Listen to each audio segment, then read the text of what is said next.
Episode 9 is set to deliver one of the biggest lightsaber duels within the sequel trilogy and even in the franchise in general, but what about other sequences coming into this film? This is Mike Zero. If you guys are new to the channel, do make sure to subscribe to see future Star Wars content. Now, one thing that we do know is that J.J. Abrams and Chris Terrio are all sitting ready to really deliver some action-packed sequences within this movie that will really kind of fall directly in line with the theme of this movie being an all-out war and a war to end all wars. Now, these past couple of weeks or so, we've been learning a whole lot more about this film when it comes to some of the set leaks, the set designs, the concept art and storyboard descriptions, etc. One of which has all to do with one of the major space battle sequences in this film, involving Kylo Ren, Lando Calrissian, and yes, even Rey. Specifically, a description of Rey inside of a new starfighter design during a space battle taking out TIE fighters. The cockpit of the ship is described to be very similar to that of an E-Wing. R2-D2 is said to be docked to her ship as an homage to the friendship between Luke and R2. The next goes over Kylo Ren inside of his upgraded starfighter design. That is a fusion between his silencer and his shuttle. It's a rear shot of the ship shooting missiles toward numerous resistance cruisers, destroying around 2 of them.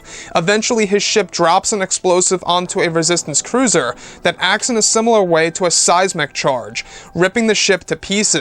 Another gives us glimpses of Lando Calrissian and Chewbacca in the cockpit of the Falcon, dodging missiles from Kylo Ren's ship. It's a chase between the Falcon and Kylo Ren's starfighter, and is also an homage to Vader following Luke's X-Wing. This is, however, not a trench run, and the two are chasing each other through debris, from space debris from one of the destroyed First Order finalizers. The last goes over Rey in her new starfighter design, performing a maneuver and shooting missiles at a large First Order superweapon of sorts that's firing at the surface of the planet below. One of the engines to this weapon is destroyed by Rey. So I really want to go over a couple of parts about this space battle sequence that really has me very excited for this movie. So first things first, Rey having her own starfighter in episode 9. Does this really make sense for the viewer? And does it actually line directly up with the character of Rey? Does it really make sense? Now, we can see how JJ is really trying to make Rey the quote-unquote new Luke Skywalker of this trilogy. And if you look at Luke, of course, in Star Wars A New Hope and even The Empire Strikes Back, Return of the Jedi, he has his own X-Wing. That's something that Rey does not have in the sequel trilogy. She doesn't have her own starfighter per se, quote-unquote, right? So that's one thing that's also missing from the sequel trilogy that will also be explored in this film. And honestly, I think it's a very interesting idea by JJ and crew. Now, it's said to actually be somewhat similar to that of an E-Wing. Perhaps it is an E-Wing after all. Could it very well be the same exact ship design that we saw the leaked image of over at Black Park a couple of months ago? It's quite possible.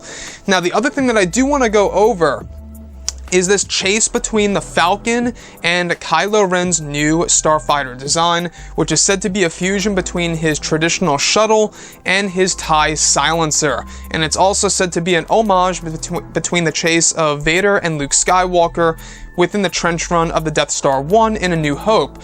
So this seems like that Lando Calrissian is really going to get quite a lot of action in this film and is really going to live up to expectations. I'm really happy that JJ and crew are really trying their very best to keep Lando Calrissian as close to the original character as possible from what it seems so far.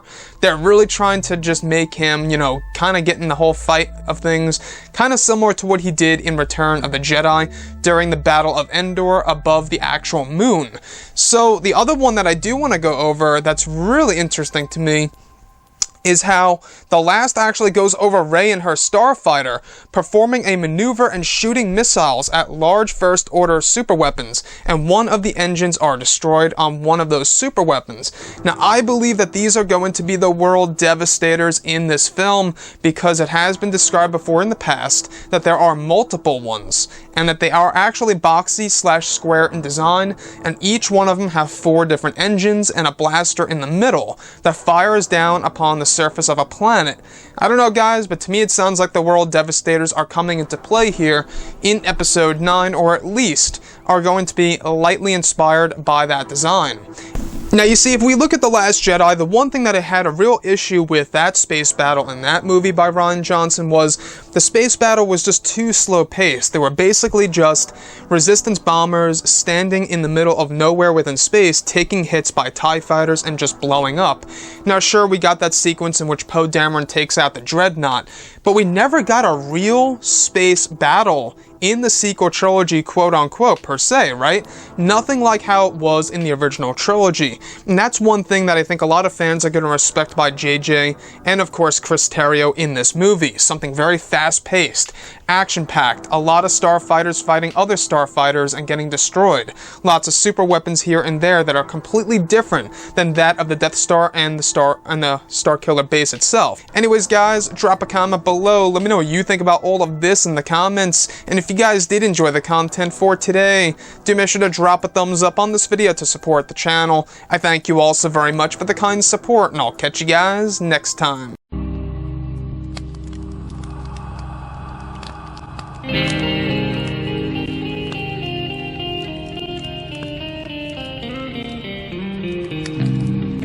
in hand, we are alone again. No hiding from night to moon.